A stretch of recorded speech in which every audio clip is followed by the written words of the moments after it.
We're back, folks. It's been too long. It hasn't really. No one only watches the Hulbert House show. Most people are fully aware that I do other shows. So in that case, it's actually only been like 14 hours, maybe. But for the Hulbert House show loyalists of our great nation and world, um, we're back. I hope you wasn't too alarmed or horrified by the image that we led with here this evening.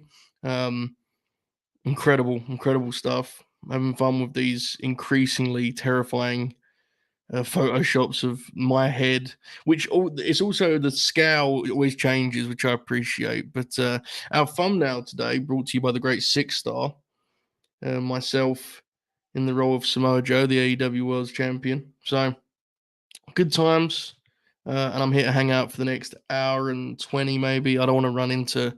I know Wrestle Purist. We have our Raw review today with the team. So I don't want to run into that. So I'm going to be here for like hour and 20 if people want me to stay that long. If not, I'll just leave. But yeah, house show's back. Also, there may be another one. There may be a double shot this week because if Ibu can do it, we're going to do a hanging with Hulbert tomorrow also. So it should be fun. I hope everyone is well. Let's hang out in the chat for a little bit. Let's talk Graps. Revolution, of course, in the books. I watched a couple matches from Raw via FanCam, of course, which is my new way of approaching professional wrestling, which I'll get to kind of in a moment. But first, I'll catch up on the chat. Tell me what's happening, folks. If you have any questions, put them in the chat, and I'll try my best to answer them. Pop, we've got some fantasy booking here. I saw you guys talking about WWE and AEW Forbidden Door. I know it's probably never going to happen, but here's my dream card. Okay, let's have a look at this. This could be interesting. Roman versus Eddie. They would tear it up, and you know what would be even better than the match, dude? The build with Paul Lee would be awesome. Genuine. I mean, Eddie and Paul Lee as a segment would probably be incredible. Seth and Will. I feel like there's got, yeah, it's probably the right match. It's the right match. I feel like there's more challenging stylistic matchups for both guys, but it's probably the right match. Bryan and Gunther, correct. Usos, Bucks, that feels like a must. Kenny Omega and Chad Gable. My God, that hadn't come to mind, but that's pretty sweet. Hangman and Orton. Listen, brother, that's a nice match. It's going to take some convincing to get Randall to take that Bucks. Hangman, he's pretty physical in there. I don't know if Randy's is rushing to that one, but it'd be a good match for sure. LWO and Death Triangle is good shit. Darby and Dragon Lee, nice. FTR versus the Creeds. That's a good card. I'm looking at it. You asked what my dream card is, and obviously, as usual, I'm terribly unprepared. It's a house show. I'd like to get Kevin on there somehow. I would do like Mox and Eddie versus Kevin and Sammy. I think it would be like one of my big ones. I think that would be so awesome. That's like perfect for that kind of show too. That would be one of mine. Trying to think if any others come to mind of people that you didn't bring up. I know Eddie was on the card, but AEW's roster is so loaded, man. There's a lot of guys. I mean, I think Bryan and Gunther is the right match, but just for the sake of conversation, I would say Samoa Joe and Gunther is a dream match for me personally. Especially like I think this current version of Joe, old gunslinger Samoa Joe, trying to just survive against this just super wrestler. I think that could be money. So that's another one that comes to mind here. We have some selling takes from Andy, I believe, of Wrestle Purist fame. If you're not of Wrestle Purist fame, you're a different Andy. I apologize. But Eddie's selling of the arm. Yeah, I agree completely about like I thought they told a wonderful story of that match, and the way that Dragon was keeping distance and trying not to strike and backing away and using the corners and kind of like, sticking and moving. Incredible. I think Eddie's selling is like some of the best in wrestling. So I agree completely. On the other hand, Andy was less keen on the Takeshita Ospreay match for the issues in terms of the selling, which we talked about a little bit last night on the Late Night Grin, and everyone saw that. But if you go to the Late Night Grin YouTube channel, you can watch myself and Matt review the show. And I was talking about like selling is a really interesting thing because I think you can examine selling to a degree where you kind of like get lost in it in a way that's how would I put this? In a way that can subtract from like the raw ingredients of what wrestling can be and how exciting it can be. It's very much a context and a feel thing for me. There are some spots that like will be very jarring to me, and clearly there was some in the Ospreay match that was that way for others. I didn't feel that way. Just as an example, and like anyone who's watching this is probably aware enough of my opinions to know I think the world of Andrade Idolo. He had a spot last night, a no sell spot that was like enough. It annoyed me, you know. So it just shows you have different tolerance for these things. For anyone who didn't see the match, they did a spot where, and it's an increasingly common spot. A guy will do a superplex and then pick the guy up to do like a Falcon Arrow, you know, like the thing Seth does. And Apollo went to do that, and Andrade cut him off, hit the Eddie taunt, and did 3 amigos, and it was like he just got superplexed. And as I thought this in my head, I was kind of thinking that's an example of what we discussed last night. Right? Everyone has a different tolerance. Every wrestler will kind of like their quirks in terms of selling will hit for some, not for others. There are a lot of people that hate the way Eddie Kingston sells, which I always find to be like stunning, but we have different tolerance for those things, man. It's a taste thing ultimately. So there's been some, I will say, like on my feed, I've seen some actually like pretty interesting conversation about it. A lot of it's obviously just been people just yelling at each other, which is always great. But there was some fun talk. I thought we're having fun with this Dwayne thing, man. Anyone who didn't see Worldwide last night, man, we had a really really good time. Trying to get back to like, I guess trying to get back to what I think Worldwide's best as, which is like just absolute bullshit, you know? Just like we used to call it the studio show for a reason. It's like it's the show that no one should watch. It was a really good time last night. I had a blast. So if you haven't seen that, I do actually recommend it. Okay. I have heard this about professional wrestling being cool again. Yes, Dwayne has told me a couple of times. Hello, Bobby. I hope you're well. Match of the year contender. So I think. Okay, tell me if you guys think I'm nuts here. I don't know, but like, I kind of think my match of the year thus far. I mean, we're only in March. My match of the year, I kind of think is the Sting match. Is that crazy talk? It might be. Maybe I was too swept up in it. I don't know. Again, the FTR match. I was that's one where I concede completely. There are definitely flaws in that match, but that match just worked for me. And I didn't necessarily like the 6-man they had either, which is like those two opinions probably don't add up, but that's the way I felt. I don't know. It's wonderful, brother. God bless. I think Gunther is the second best wrestler on the planet behind Brian, and by the time his career is over, he'll go as the greatest. If he is like a real top guy running WWE, it will be transformative for his legacy. In terms of his work, I do think he's like an all-time. I think he's an all-time great in-ring guy. Like already, I think he's very special. I think people are not aware how deep his catalog is. You know, Gunther or Volta is like an incredible pro wrestler. We'll see how he does as the world champion in WWE. That's not something that really bothers me necessarily, but it will be like if he hits in that role and he delivers the way I think he will, it will be a game changer for the way he's perceived. I think historically, and he's still pretty young too. He's fresh, and the way he wrestles, he should age gracefully. You know, so yeah, Gunther's awesome, man. He's matched with Dom. I thought they had a killer match. I mean, Dominic Mysterio, I know he gets a lot of shit, and like certainly at times it's been earned because he wasn't the strongest babyface. I think he's like an actual good heel worker at this point, which is pretty cool because I did not see that coming for a while. For a while there, I remember being very concerned about his match with Ray. Like, can they live up to this? And I thought they had a great match. And since then, it feels like Dom's not really looked back. I think he just gets more and more confident, and he has pretty good instincts. So, yeah, I really liked Dom and Gunther.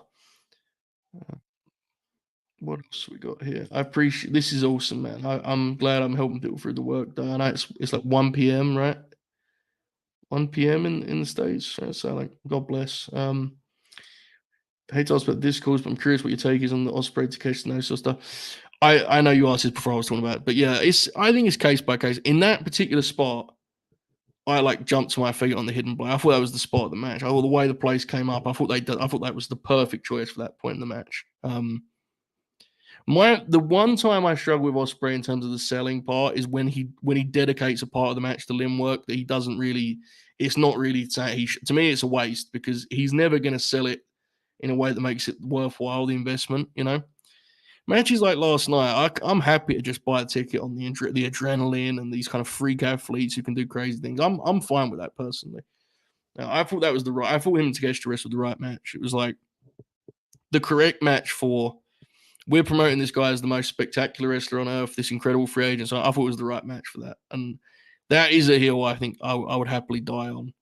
I think we talked about this on the air. Like, this is not a reflection of Swerve or Hangman. Like, I think they're both great, but I actually would accelerate and put the belt on Will. To be honest, I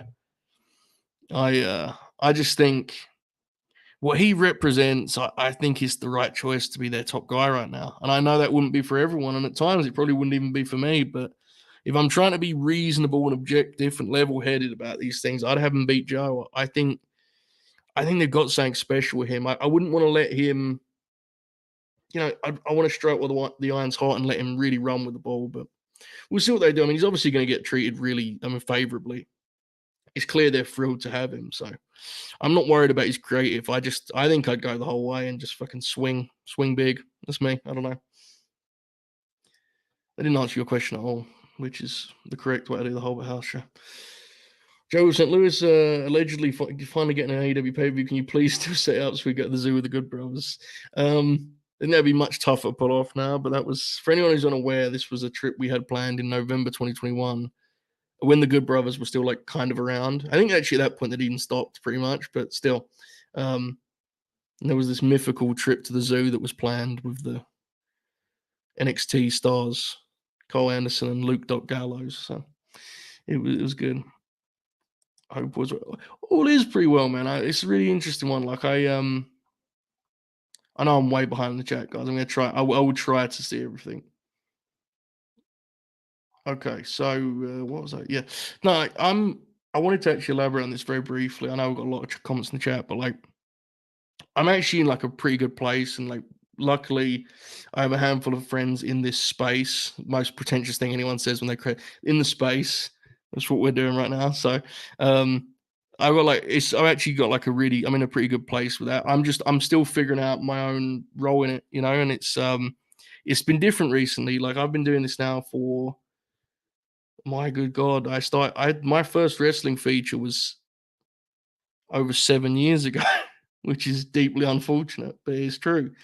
And recently I've got like more attention, and that's like really cool. And a lot of people are really, really awesome. And I can do stuff like this and have an audience at 6 p.m. in Great Britain. It's really sweet. But like, there's also some weirdness. Like I'm starting to get those freak DMs that Ibu of Recipurus often mentions. And I didn't realize that would be a thing that would be coming my way, but it is. And like, I'm just figuring it out. And I'm also in a weird place with like trying to be analytical without losing my mind and becoming like a robot, which I never want to do. I have to be myself, right? So I don't know. I say all that to say that I appreciate like people that have been patient with me, because I know that I've been kind of slacking on the writing front, and I don't know when that stuff will come back. I'm just trying to do what feels right at the time. I'm trying not to force it, I guess. So hopefully that comes across, and when you guys do see me on shows, it's fun and entertaining. That's what I'm trying to do.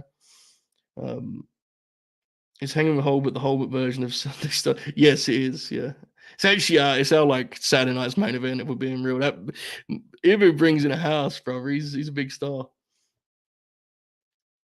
Yeah, Paulie and Eddie would be money. Where does Ilya come into play in this Forbidden Door? For most people, probably actually Shaitan Spurs got a good answer. Roosh, he beat that. That's better. Yeah, that's good. Very, very good. Yes, the Dom match was fucking awesome. Absolutely. Mark Briscoe versus Dom, Blading Courage. That's nice. I like that a lot.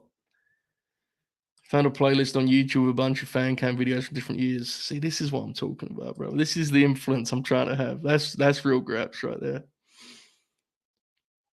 This is questions answered perfectly here by the chat. Mark Briscoe and Dom is the right match for Dom. That would be glory. Absolutely.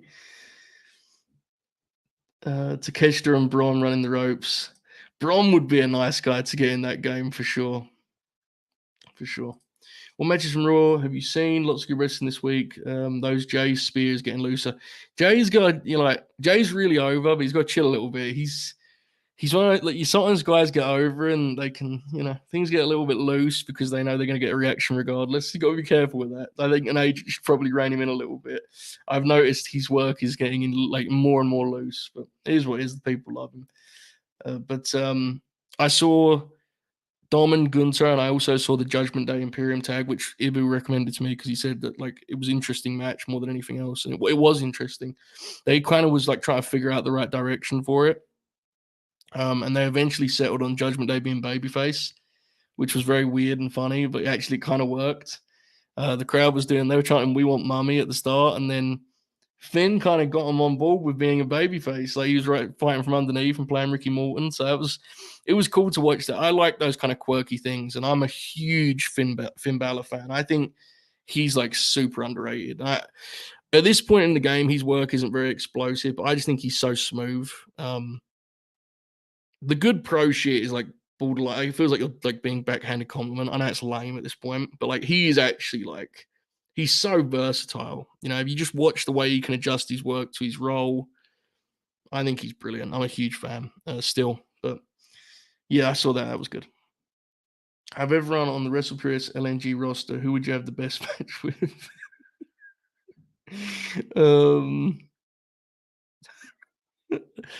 I mean, I don't think any of them would be good, but you asked best, which was the right way to phrase it. The best match with. Good God, man. I feel like Oracle would blade, so I'll take Oracle. I feel like he's insane enough to cut himself to try and prove a point. So Oracle is like a crazed Terry Funk style heel would be my pick. Hi Joe, who do you think is the next ace of New Japan Pro Wrestling? I personally think Shota, he needs to stop cosplaying as Tanahashi and Moxie's love child. I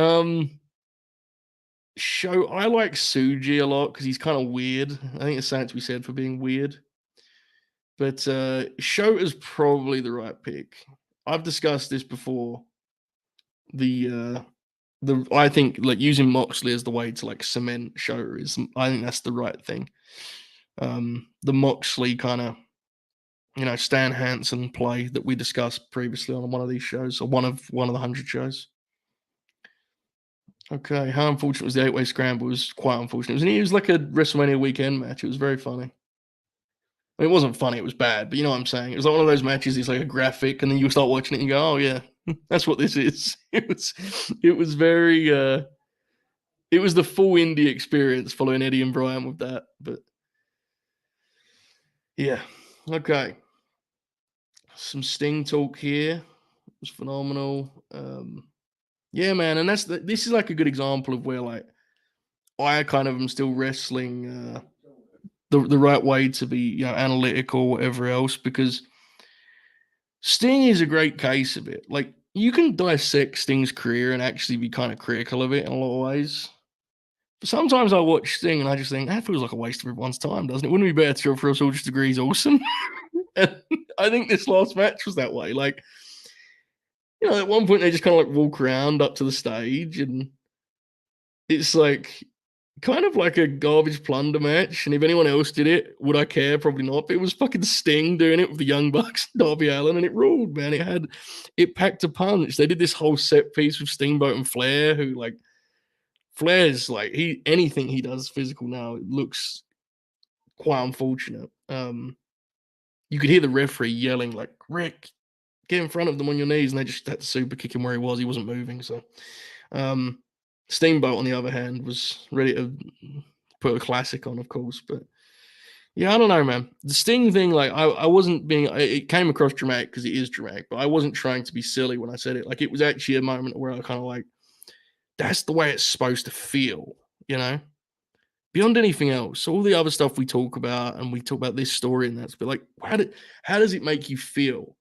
When Sting won, I felt like my sports team had won the cup. I felt they won the league, whatever the way you want to phrase it. It felt like real, which is I think the point. I'm pretty sure that's the point. So yeah, I don't know, real graps. Watched the whole episode of TV that the Kevin Flair match reviewed on Green Grappler was on. 2 stars of squashes. There was a kendo stick match, then a world title main event, and an hour of TV. Nice scraps. TV format is something that we're going to be looking into here they're saying that we're going to be there's a show there in terms of delving into TV wrestling and different ways to do it, different ways to format it. I think there's a misconception now because it's been one way for so long that when anything's away from that, people are like stunned by it. There's many ways to do wrestling TV, so circle that. We may come back to it in a separate show down the line. I think there's something to be said for that. I agree with this. Sting match transcends just being a match. I agree. I agree completely. Joe, you're going to be playing 2K24 probably at some point because Terry Funk's on it and Punk. Like that's a cool thing to me. Punk being on that game's cool. So I probably will get it, but I'm probably going to wait a little bit because I also need to like figure out. I get confused by the different versions of the game. As someone who hasn't took time to actually read it and just sees the covers, I have no idea what version of the game. I should just get the normal one, right? The basic one, I guess. But but yeah, I'm probably going to play it at some point. Sting match was an all-timer. I'm glad you were there for that, by the way, brother. That was cool. A lot of my friends were in attendance for that, and I'm very jealous of all of you, but I'm also very, very happy for all of you. I honestly think Ilya is underrated because of NXT. The work he's done elevating Trick is insane. I'm torn on it because, like, I think you're right. I think your point is absolutely valid. Like, he is a tremendous pro wrestler you can visibly see the effect he has on a guy like Trick Williams and even Mello, right? Like, Mello's a more experienced wrestler, but Carmelo Hayes' best matches are with Ilya Dragunov by a mile to me. And I think you'll see when Trick and Carmelo wrestle, not that it'll be bad, but I do think you'll see the difference without having Dragunov in there. So I think your point's fair. This is where we go back to taste. Is like some of Ilya's quirks drive me insane, like some of his more theatrical elements. And that's where NXT, I think, is a problem, the marriage of him and NXT, because they do those like cutscene finishes. Like the Corbin match was an example of it where like all logic would tell you that would just be a standard defense. And the wrestling match they just had like a match. It was pretty good. It was all right. And at the end, they went into this like cut scene where he was like talking to him, and I don't know. It's not always for me, but his physicality is immense. He's great to watch, very exciting. But that's always my little slight issue with Ilya when I'm putting him in that top tier. He can irritate me a touch. But these are the games we play. Oh how. Sting match with a transcendent experience, but I feel like Brian Eddy is the one I'll rewatch. Brian Eddy was great. Yeah, I don't disagree with any Brian Eddy love. I don't think there is any. No, I think Liv Morgan being added to that match should be unfortunate. And I like Liv Morgan. I'm not doing the Iba of Wrestle Purist propaganda. I like Liv quite a bit, but I just don't. I want to see the Becky Rhea match, brother. That's a main event match. Real graps. Yeah, I definitely agree. I think Dom's got a lot better. I agree completely. I appreciate this. I'm convinced no one hooks me from the first minute of a match quite like Danielson. The Eddie match is so unique, and I remember the opening sequences almost as much as the Near Falls. Yeah, man, like the way they approach the sort of the opening sequences, the way they approach those with Eddie's like the best thing Eddie ever said that captures like who he is as a wrestler. And this might not work for most of you, but like to me, this is perfect. Is he made a comparison between himself and Arturo Gay. Now, for anyone who's unaware of Arturo Gay, he's like the ultimate blood and guts boxer. Like he had like classic wars that were like knock down, drag out, like just brawls. It's kind of fights you see in movies. But the thing he would always do is he would always attempt to box properly. He would always attempt to fight behind his jab and be tactical and technical. And then he would get hit and it would become, World War III. And it's like King, he always uses that story. Like if you watch his matches through that lens, that's like the whole point of Eddie Kingston's character and the way he wrestles, right? It's always him wrestling his own temper and his own instincts.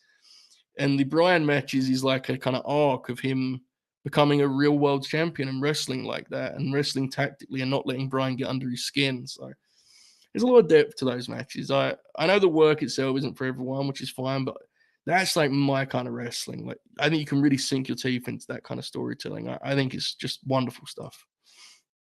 Do you think Dragon and Eddie is the best AEW feud outside of maybe Punk, MJF, or Hangman Omega? I can't see anything comparing.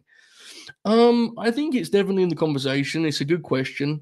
I think Hangman and Swerve needs to be called like just for their first. I mean, I didn't love what they did on Sunday, as many of you will know, but like what they initially did, which I think has to be called out, and they're still in the middle of it. I have to say, I think Punk MJF's still the one seed though. There was some segments in Punk MJF that I think will quite live long in the memory. I think that was pretty special. The segment where Punk got juice at Daly's place was like, to me, that's a classic wrestling segment. I'm sure most of you know what I'm talking about. But the one where Max, like, he gives him a hug and then they beat the hell out of him, and the baby faces have to, I think it's Sting and Darby have to run off the Pinnacle. Like, there's some incredible, and some of the like the first face to face promo I actually didn't love between Punk and Max, the one where they like do all the, the kind of modern WWE quip segment that's so popular now. But man, some of the angles in that feud are awesome, and I love both matches. That would still be my pick, but to your point, man, Brian and Eddie had 4 great matches. Like I think it's a fair question for sure. Yeah, I agree.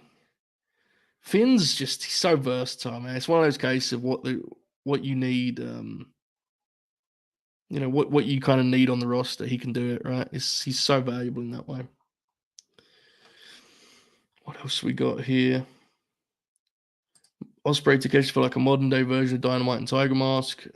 Following in the new era of wrestling, some of the smoothest and most beautiful work I've seen. Yeah, and that's Ib always uses that state of the art. Like that's the way he described it. I think it's something to be said for that. Yeah, there's guys who come along that just kind of change graps. It's in terms of the physicality, that is. Okay.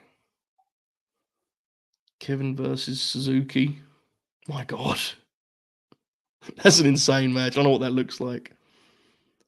Yeah, man, it is. Brandon gets it because there's something romantic about just watching the graps from the building. All right. Oh my gosh, the Good Brothers NXT match was electric. That's one word for it. It was fun. It was fun. They can have those matches in their sleep. They're probably good for. I actually wish they got a little more time. I actually like that team, Blade and Idris Enofe. I'm sorry if I said his name wrong. I forget the correct, but Malik Blade and Idris Enofe. I like them as a team. I actually hope they got a little more time, but what are you going to do, right? I mentioned it, but AEW haven't put the big belt on anyone within their first 9 months. Do you think that changes for Ospreay, or will they stick to what they've done with new guys and wait a bit? I think it will stay the way it's been, and they'll wait for a bit. Ospreay, I think I would personally break from that and try and do something like just create.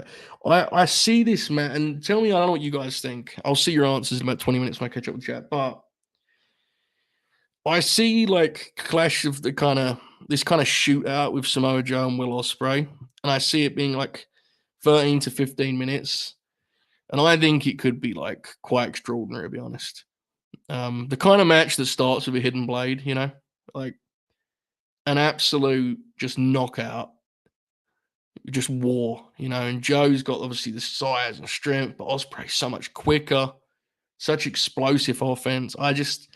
I can't shake it. I think that's where I would go. And that's brutal for Swerve. And Swerve is someone you need to get that belt on. He needs to win that belt eventually. But I don't know. I think the people in Greensboro gave you a pretty good clue of what, of where they think Will Ospreay should be. I think he should be your guy right now.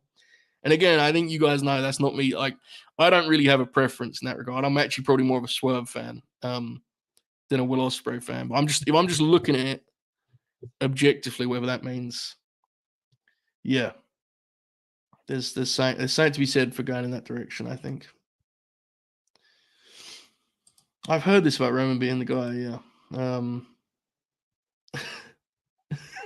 respect the persistence. Falls on Scott Steiner. All-time great meathead wrestler. Like, insane, unhinged promo guy at the second half of his career. I guess more than that, but the way I think of his career would be second half. It's actually like the last 2/3 probably of his career, but yeah, a tale of two halves. Or 2 parts, I should say. The Steiner brothers, Scott Steiner, is like one of the most insane, extraordinary athletes wrestling's ever seen. was always a very raw worker. You don't watch the Steiner brothers matches for psychology or selling. They just sort of throw guys around and it's fun to watch. And Scott he was an innovator too, man. Like there's a spot.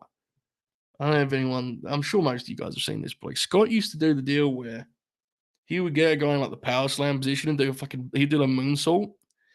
And I think it's Wrestle War 92. He lands directly on the top of his own head. And he just stands up. He was an animal. And then once he physically was shot, he found that whole promo and personality, which carried him for the next.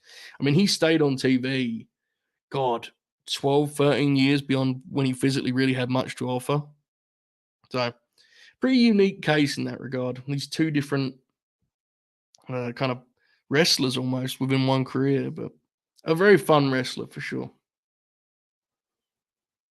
I appreciate the love, guys. I really do. It's very, very kind. As the resident Tiffy guy,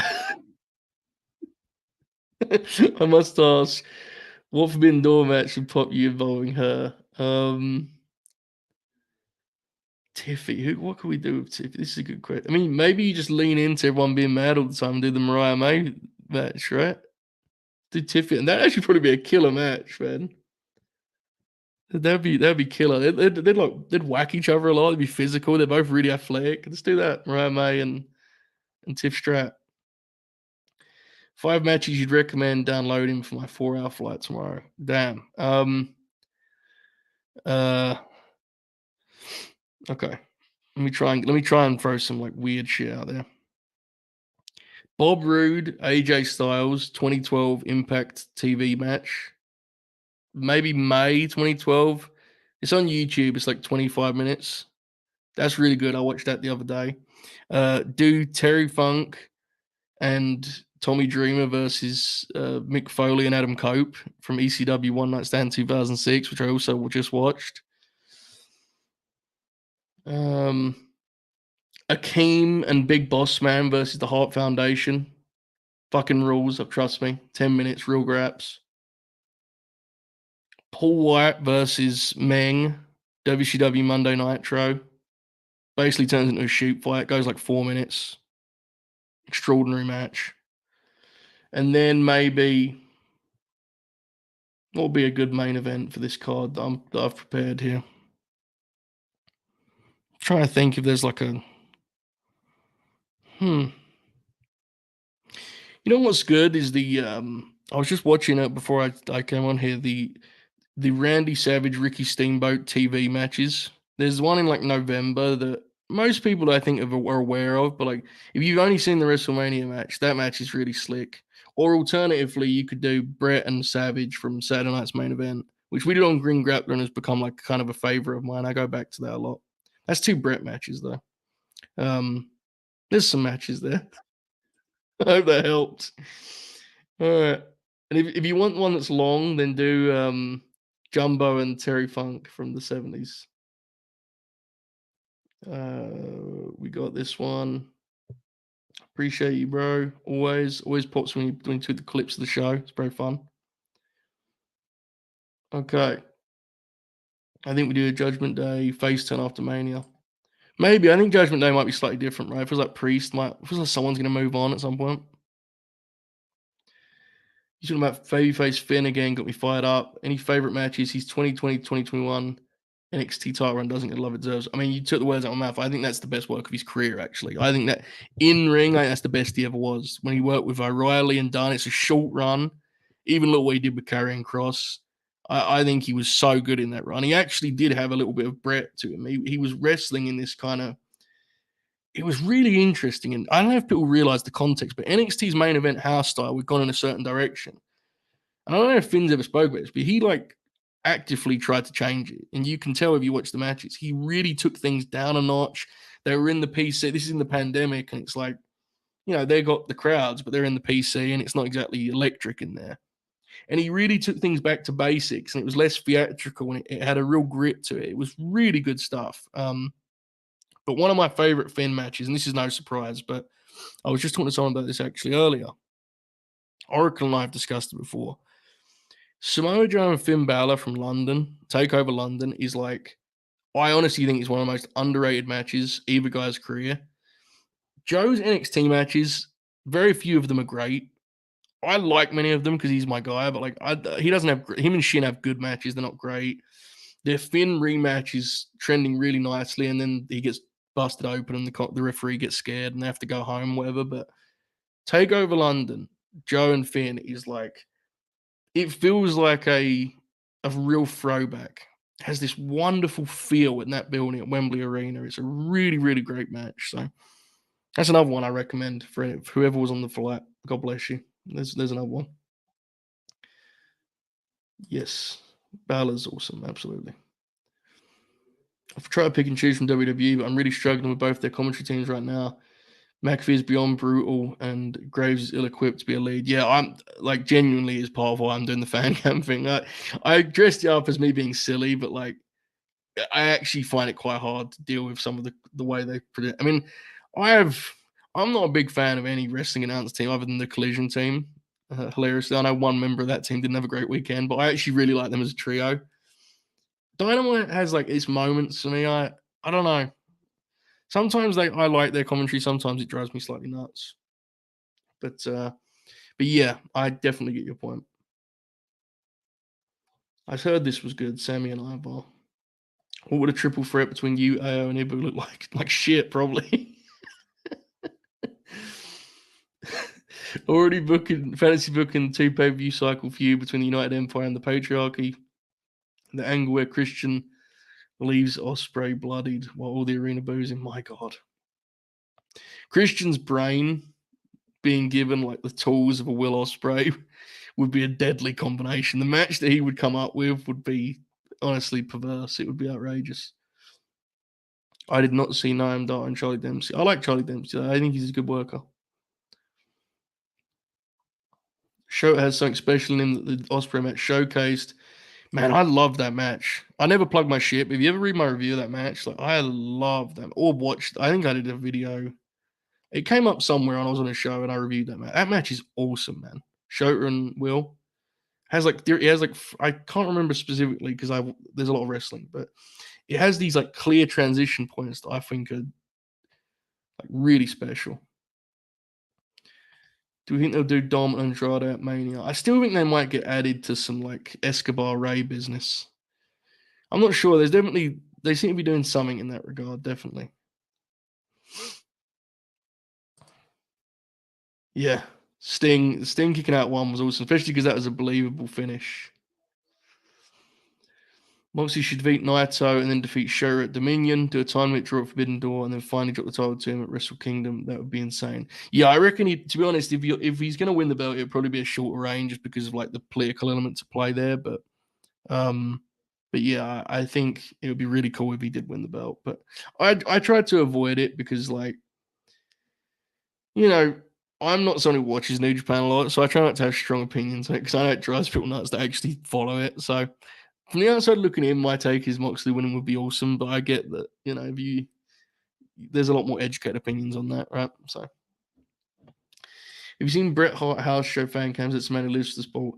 You know what, honestly, bro, I hate to say this because he's one of my all-time favorites, but I'm not a big fan of house show Hitman. I must admit. It bums me out to say it.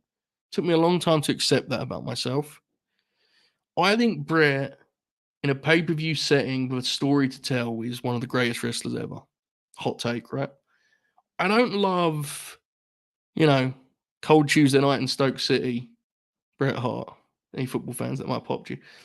I think he struggles sometimes with a more basic scenario, ever so slightly. But I have seen many of Bret's. I mean, there's exceptions to that. To your point, like the Flair stuff, their house show matches are better than the matches that we saw on TV. But yeah, I hope that answered your question. Are you going to watch the Scapegoat versus Show? I really want to see where Jack goes with this character and if he adds anything to his wrestling style. Probably, yeah. I like Jack. I think Jack is a talented wrestler. I liked him as a babyface a lot. I'm intrigued by that for sure. I'm intrigued by guys trying, to get over in Japan and work that style. I think it's interesting. I found it fascinating watching Nemeth and Finlay. Like, just try and watch I figure out the offense. You can see that Nick can still go. I mean, he's took some fabulous bumps, but he needs to figure out the offense. Jack, I think, will have a similar issue. So we'll see how he goes. He's a lot younger, though, right? Hopefully he has something up his sleeve. I'm not starting a Fed, God forbid. Do you have any plans to doing too? I don't right now because I haven't seen one, but I need to change that. It's just generally that's not my thing, but like I need to. I've heard such great things. I've got to see it before it leaves the cinema for sure. Okay. Apologies if I miss comments. If I miss you, just feel free to post again because um, I'm trying to go a little quicker because I don't want to run into the WrestlePurious show. Bad for business, you know. Okay, it seems that I should get the deluxe version of the 2K. When's the last time you went a day without watching any kind of match? Do you ever get grabbed out? Oh, I definitely do get grabbed out, as you put it, but I honestly wouldn't want to think about when the last day. That would be a deeply embarrassing answer because I'm always watching. Like, there's always graps on. It's just the way my existence is, as sad as it is. Like, there's always wrestling on. Like, even when I'm totally burnt out and I don't want to watch wrestling, like there'll be my go-to for escapism will still be like, oh, let's put this, this random wrestling match on that I like. Like, it's just the way my brain works. I mean, I watch a lot of movies too, don't get me wrong, but a single match, probably an insane amount of time since I haven't watched one in a day. Unfortunately, this is a sickness, folks. It is what it is.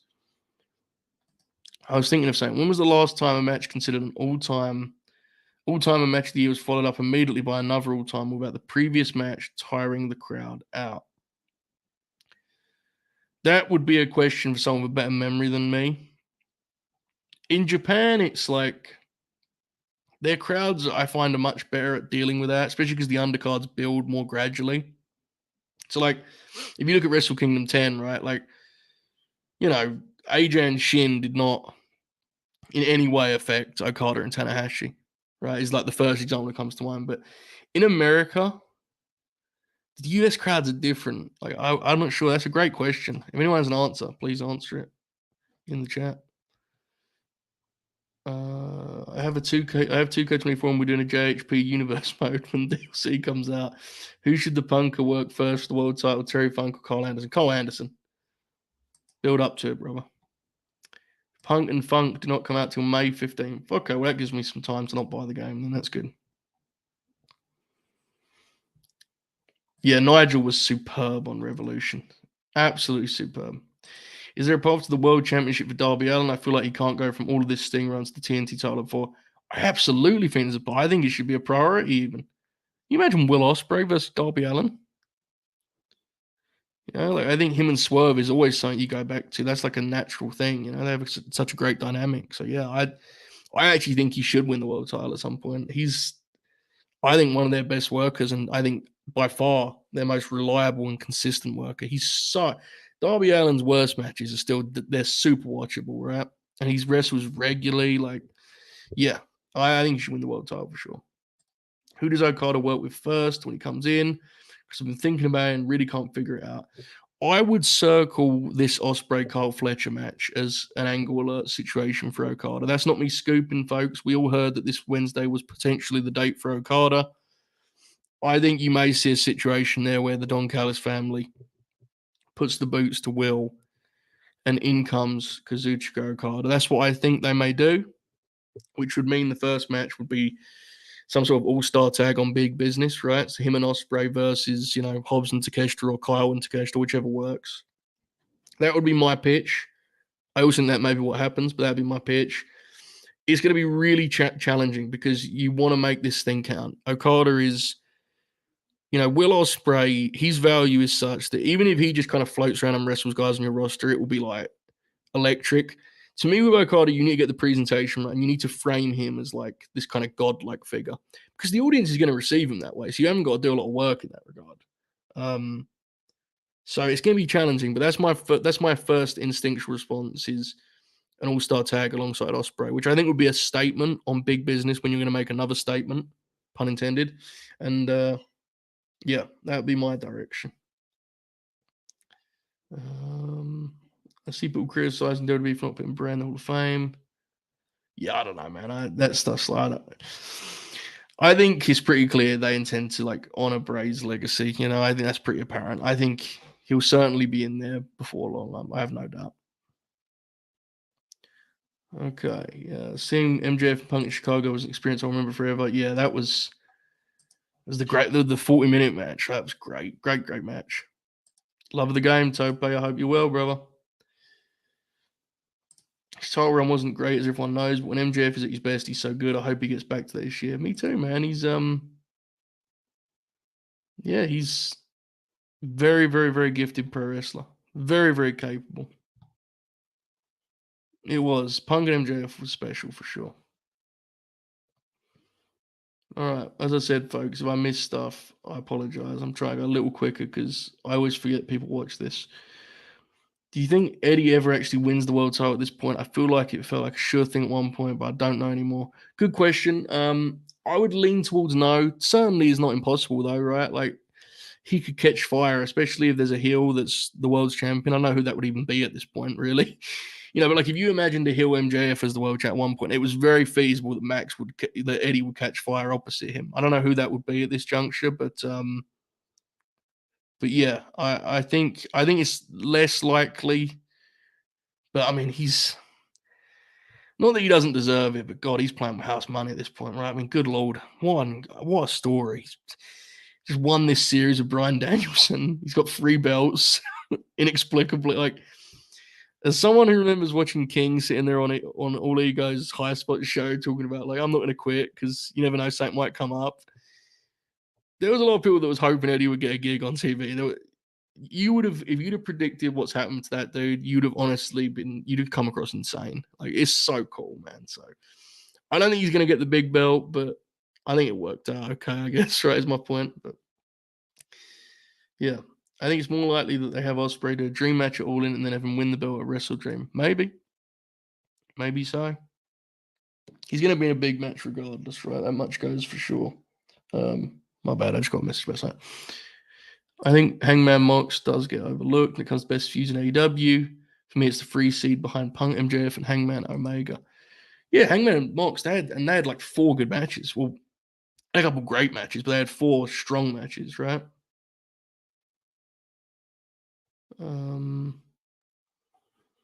Ospreay beating Joe in Wembley and then Swerve getting it at Full Gear World's End would be the way to do it, in my opinion.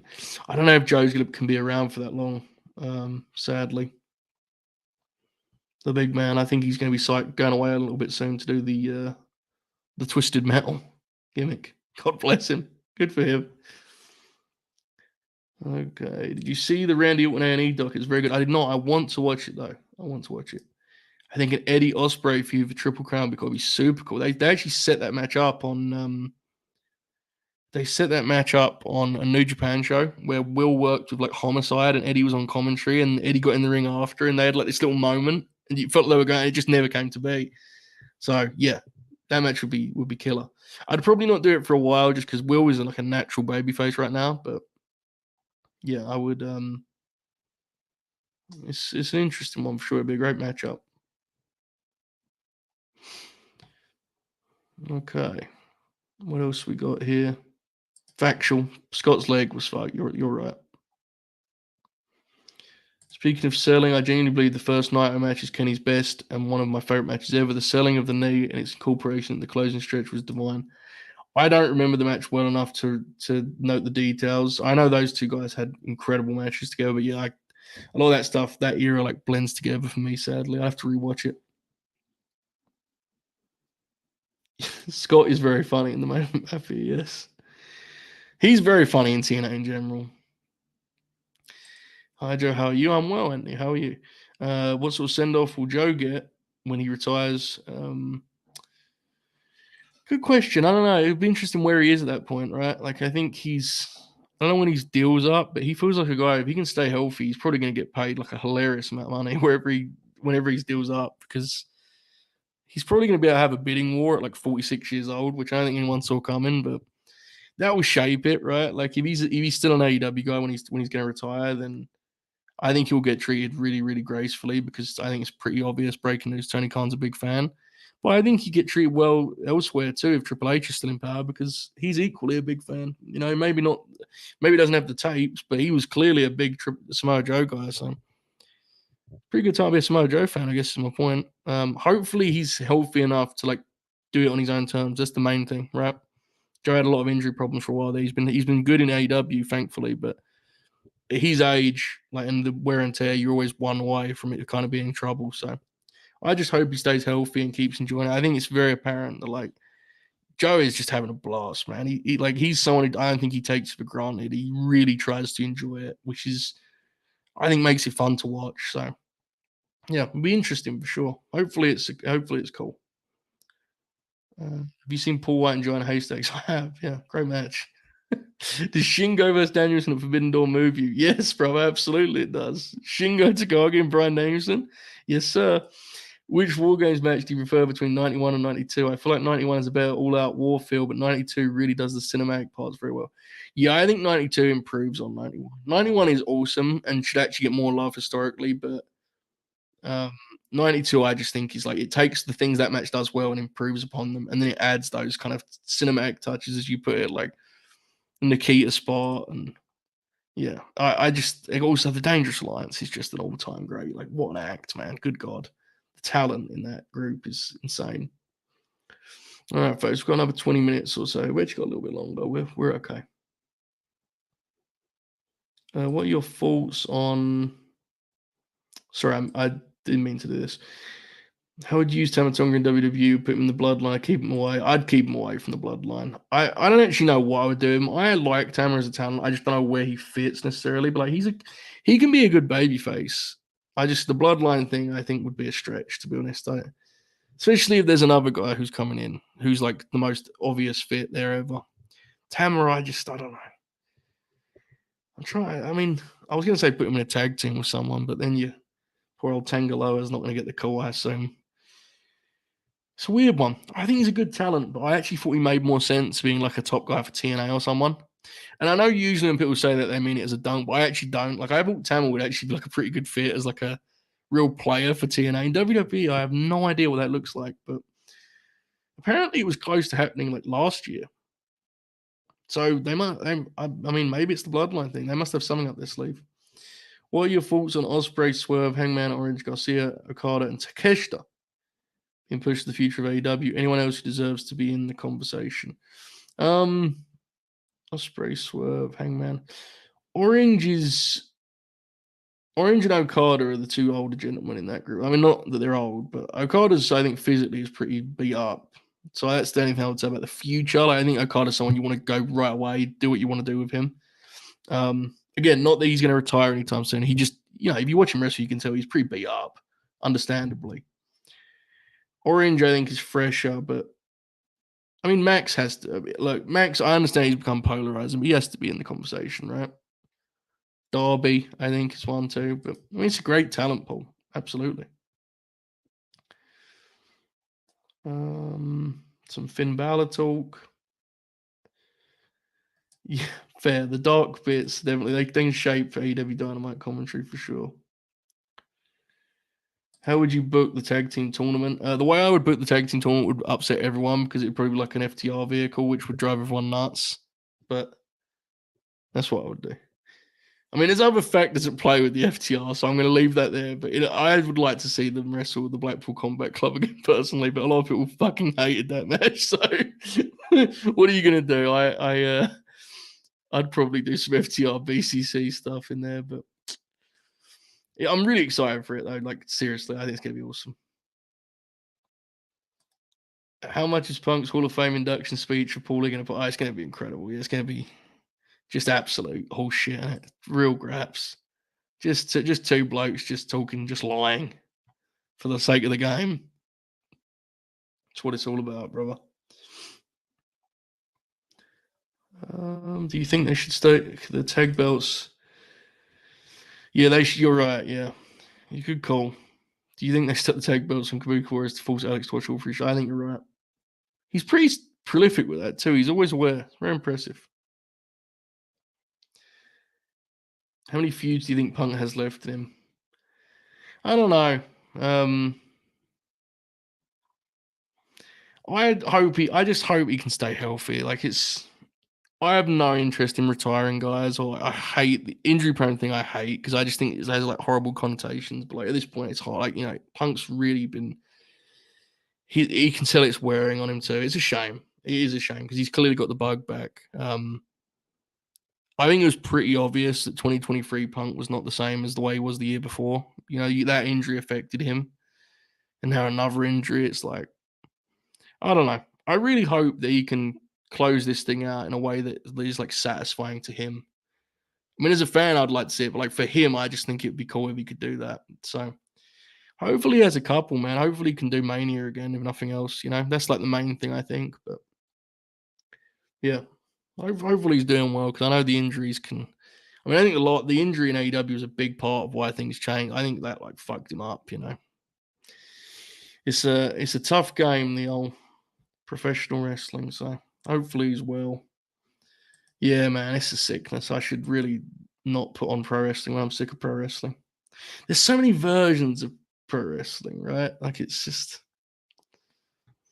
a very complicated thing when you're in this deep. Is there such a thing, somewhat modern, as a better house show worker than TV worker?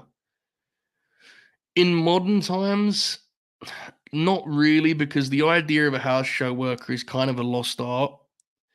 There are wrestlers who are very good at house show bits, who approach house shows through the lens of like, basically, let's just riff and give this exact audience what they want, and that can be fun to watch live. But generally, wrestling is there's such patterns now, and rigid patterns in WWE. You know, like you do a match, this is the exact way you're supposed to do it. Unless you're like a star, you don't really fuck with it much. Like Kevin Owens is always very funny at house shows, but he's obviously a great worker in general. But yeah, it's a different industry in that regard. You know, it's house show matches generally are just TV matches that you're watching without cameras. You know, that's really what they are now. Sometimes you get quirky. When I was in Paris, we had the really quirky one of Baron Corbin being like super over for some reason. And so they switched the match and he like kind of worked baby, like kind of. He didn't do it as much as he should have, but he worked babyface and won. And that to me is the romanticism and the magic of house shows. Like every house is different. Every place, every building, they're all different memories. And for everywhere you go, like, you know, somewhere in the crowd, that's their one chance to see their favorite wrestler or whatever it may be. That's the magic, right? And obviously, TV is the same way. But in TV, you can just go home and watch the show you just watched on, you know, in HD or whatever. There's a power to kind of that timeless element of house shows to me, anyway. Most people don't give a fuck about it, but it always pops me. Okay. Shout out 6-star. Doing the stardom questions bit. God bless. Some Darby Allin chatter in the in the chat. This is a very good comment. Collision feels like the English Championship, something for the real sickos watching Shane Taylor versus Big Bill, like catching Millwall versus Preston North End. Tremendous comment. Do you think AEW and WWE should do shorter reigns? I look at these runs that are 100 plus days, but there's so much talent. I think the biggest mistake with title reigns is people having like a firm rule on what's right and wrong, you know, in terms of like, it's bad for the credibility of the belt if we switch it. Like, it's like, no, it's not. If the wrestlers are good and the matches are good, it'll be fine for the belt. So yeah, I think sometimes they should. I think sometimes they both bookers are way too rigid in terms of like, this is when this person's losing the belt. Sometimes you should just do some shit, man. It's give the people a moment, you know, stun them, shock them, make them realize anything can happen. That can be powerful. Surprise title wins are like a drug. You know, that's just money. This is what I hear, man. I hear it's great. I need to see it, dude. I gotta see it. I'm gonna see Poor Things on Thursday because I've been putting that off too. I don't love his films generally, but I've told it's so great, and I want to watch all the Oscar movies before Saturday or Sunday, whenever it is. So I gotta do it. I'm gonna push through and complete the mission. Definitely the correct way to consume art, by the way. I think they should do Brian versus Ospreay at Dynasty and winner faces Joe at Double or Nothing. I think Joe's dropping at Dynasty to Swerve, to be honest. I would like this, but I think that's where it will happen.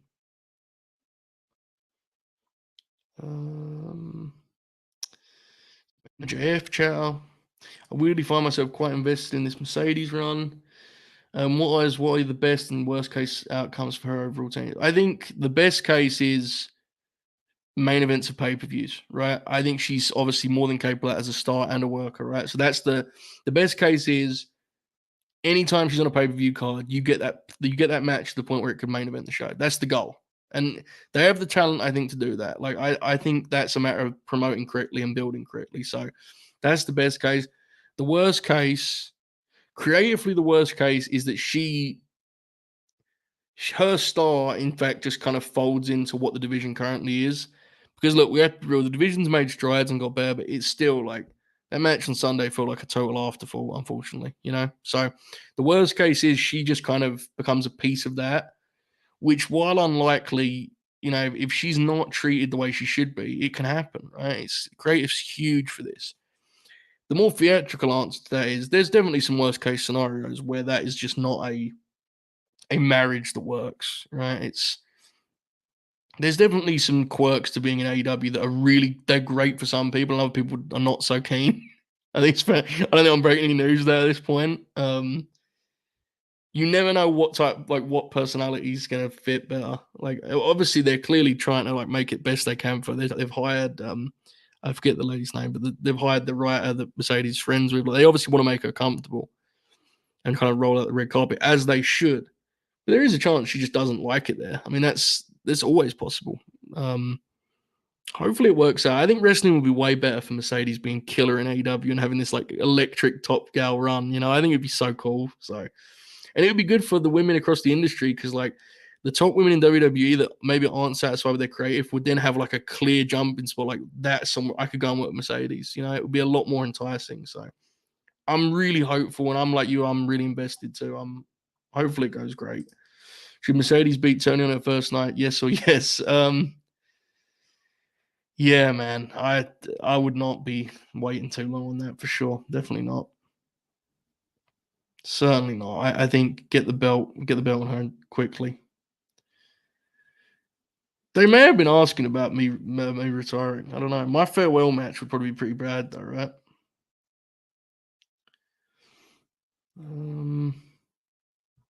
The rankings pop. I forgot about the rankings. Wonder if Joe calls it off this contract. Maybe, I don't know, man. I think there's gonna be some money waiting there for him. Joe should stick with AEW as a producer after retirement. He could definitely, yeah, he can offer a lot as a producer in either place. Yeah, and I know like he enjoyed commentary a lot. There's loads of stuff he can do, you know. Like, again, I think he's in a really good spot, which is great because got fired twice in like 7 months, dude. It was crazy for a minute there. Hello, Joe. Do you also miss the man called Sting? I do miss him very much. Yes, the man called Sting. How could you not?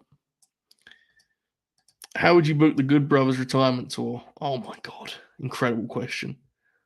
Like it would be like a 12-man tag where they don't even tag in. They just stand on the apron and watch AJ, Finn, and the Young Bucks do all the work as God intended.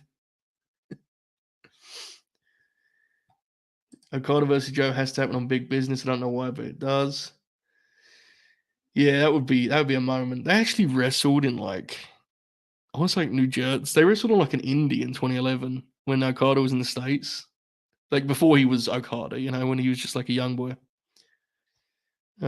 Yeah, that would definitely be a cool match for sure. And it's also one where because Joe's limitations, it would probably be better for the match. They couldn't go that long, right?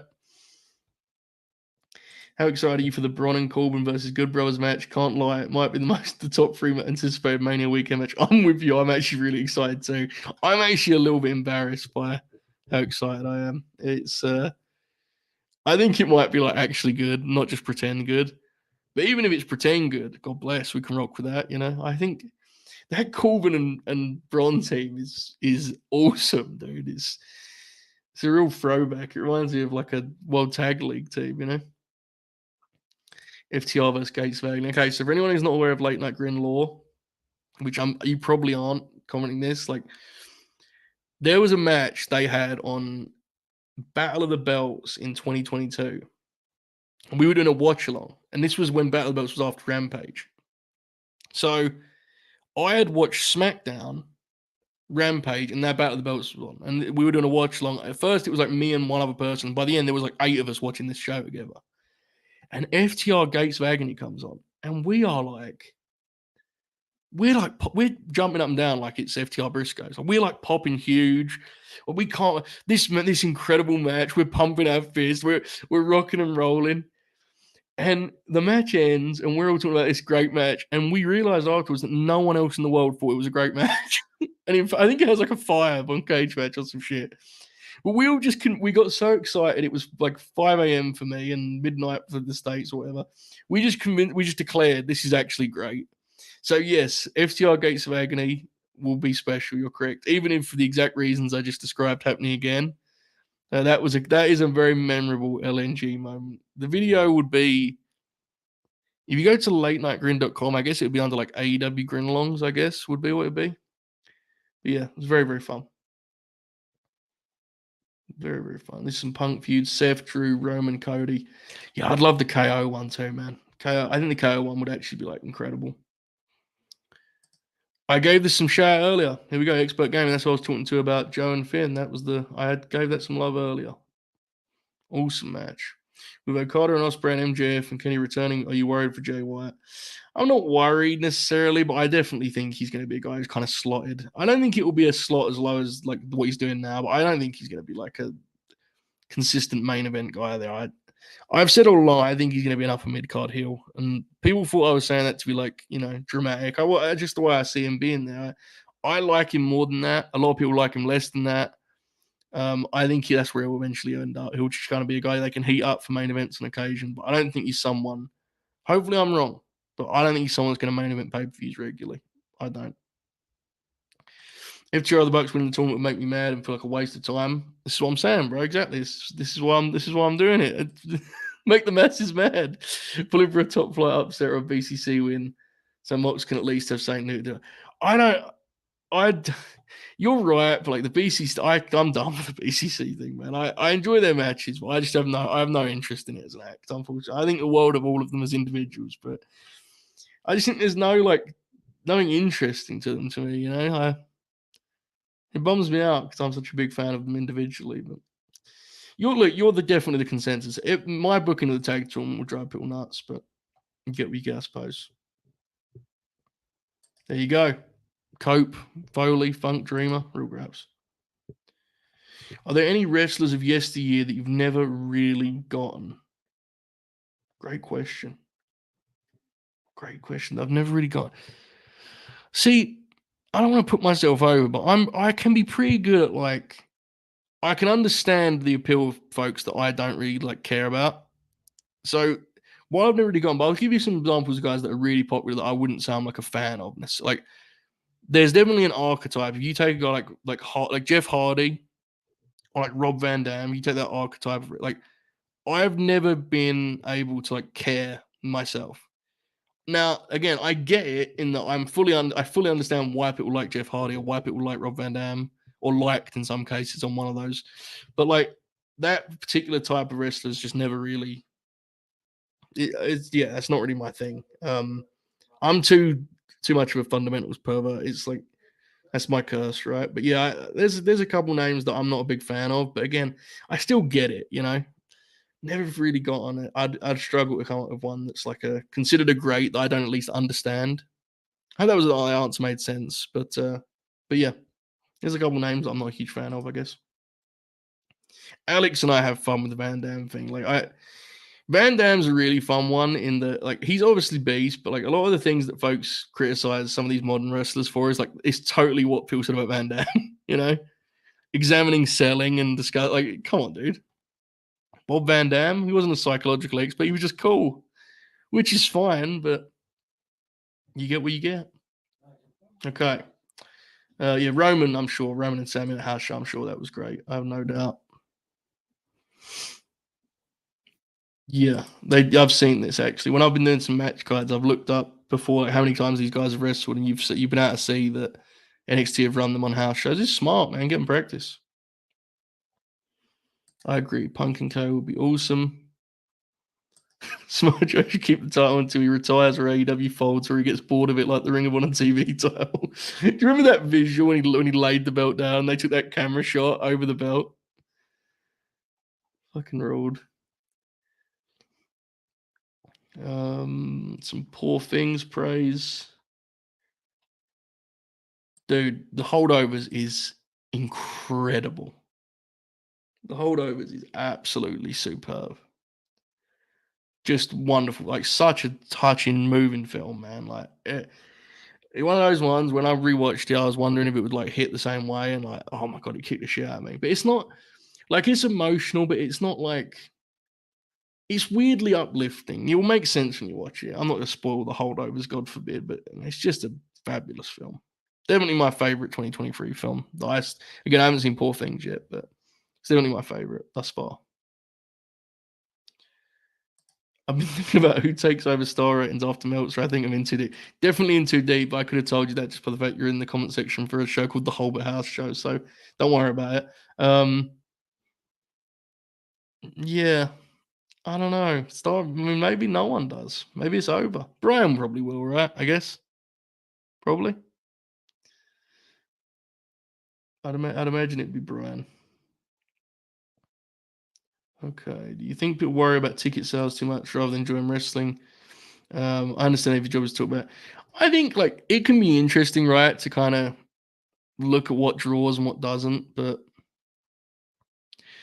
ultimately, to me, I think you have to be very careful when you marry like good and commercially successful. I think that's a very dangerous game to play. Some of my favorite wrestling ever didn't connect, you know. So I think you can look at it. I wouldn't worry about it. I swear. Now, we also at ticket sales.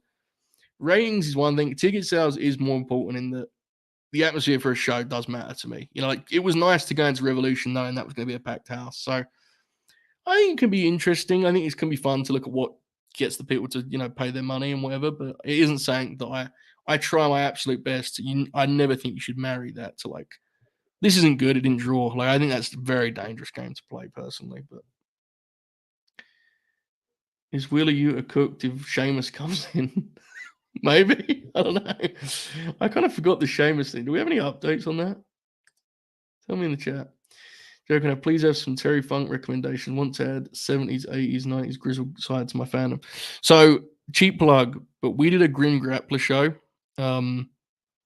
that was like, I thought we came up with a really good list of matches, but I'll try and give you a couple. So, the main thing I think that age is the best from his like older stuff, and it's still not really his like original stuff, but the main thing I'd say start with is the work in All Japan in like the early 80s specifically. Him and Hansen have a couple. There's one in particular with Juice in '83, I want to say, that is an unbelievable match. But honestly, some of the best stuff that I would dive into is him and Dory as a tag. Now that's funny because like Dory's kind of, I mean, God bless Dory, but he's not the most exciting bloke. But the Funk Brothers were so over in Japan. Like if you watch their matches with fucking the Sheik and Abby and Brody and Hanson, like that's the stuff I'd honestly look at, man. Like, if I haven't got like dates in front of me, but All Japan tags with Dory is like the best older stuff, I think. Like, because again, I mentioned the Jumbo match earlier from the 70s, but that match is very like it's pretty slow burner, The tag stuff has aged so well. It's still so exciting. So there's a few in terms of the 90s. I love War Games '94. I think that's a classic performance where he fucking falls through the ring and gets the shit kicked out of him the entire time. It's incredible. I'm not as well versed on ECW. The Onita stuff goes without saying for the 90s. I'm trying to think if there's any other 90s recommendations. Pretty stuff I'm forgetting, but him and Foley have that like ridiculous Falls Count Anywhere, whatever it is. The match with Austin on commentary in '98 on Raw. Raw crowd sitting there watching these two fuckers destroy each other. So there's a few, but again, the thing I would circle is you want to get more versed with like old school Terry Funk, All Japan, tag matches alongside Dory, just matches that are like, if you like kind of the Briscoe stuff from recent years, right, you'll love that stuff. It's awesome. Yeah. Yeah, so this is where I'm at. Like, I think the FTR matches were good, and I love the match on Sunday. But this is exactly Moxley's he's better than just being like in a tag team where they just fight guys. Like, it's cool, but Moxley, his best stuff is when he has these kind of stories and angles to delve into. There's a bunch of guys who can have good TV matches. That's not what I think Moxley's value is. To me, he's a guy I want to see in big time prize fights, with personal issues, and he's such a good promo. That's where I would like to see him get back to. But I mean, I'm sure he has a lot of saying he's creative, and I'm sure he's having a blast team with Claudio. But I mean, I could have good tag matches with Claudio, so I'm sure he's fucking loving it, you know. But as a fan, I'd like to see him do that personally. Yeah, Undisputed Elite in those would be. That makes me want Blackpool Combat Club back in them, honestly, even though I agree. Undisputed Elite in Blood and Guts would be something, wouldn't it? Were you a fan of the Blood Runs Cold stuff? I love Mortis. That's the figure I want more than any other. That would be cool. No, I wouldn't say I was a fan, but there's some cool matches that pop up in that. Like Mortis, he was always very innovative, right? So that would be a sick figure, though. Surprised they haven't got to that, honestly. I haven't never had a deal, right? I assume not. Yeah, this is right. I mean, Rob has such a cool factor. That's why I tried my best to answer that question, but it's like I completely get his appeal. It just isn't for me. I guess would be it. He pops me more now because he's an old fucker, which makes every wrestler better, actually. I'm almost caught up, folks. We're gonna be winding down here very shortly. We're gonna be like 5 more minutes. So if you have anything that I've missed, look at this Tope. Zone of interest and at me before on Wednesday. My goodness. Maestro is honestly it's a little bit of a slog, but it's honestly, it's a fine film. It's a very pretty film. Nice to look at. It's just lacks some substance for me. There you go. Funk and Hanson, man. Yeah, incredible matches. And I'm pretty sure the Funks broke Hanson in too. I'm pretty sure they got him in the business, I think. I believe so. I know this is a huge hot take, but I've listened to the man talk. I'm convinced no one understands the wrestling business more than John Cena.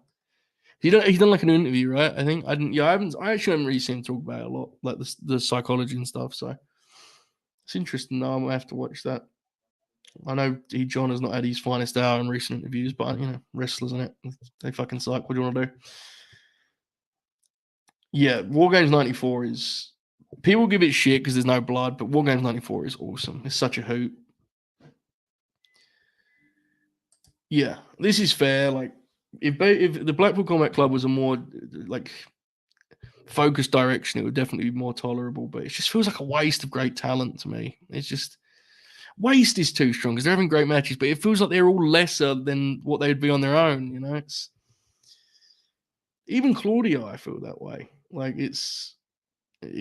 I think he's had a really great run, but I think as a character, he's kind of lessened by the by being in the BCC sometimes. What's your prediction for the IC title gauntlet? I have no idea, honestly, dude. Like,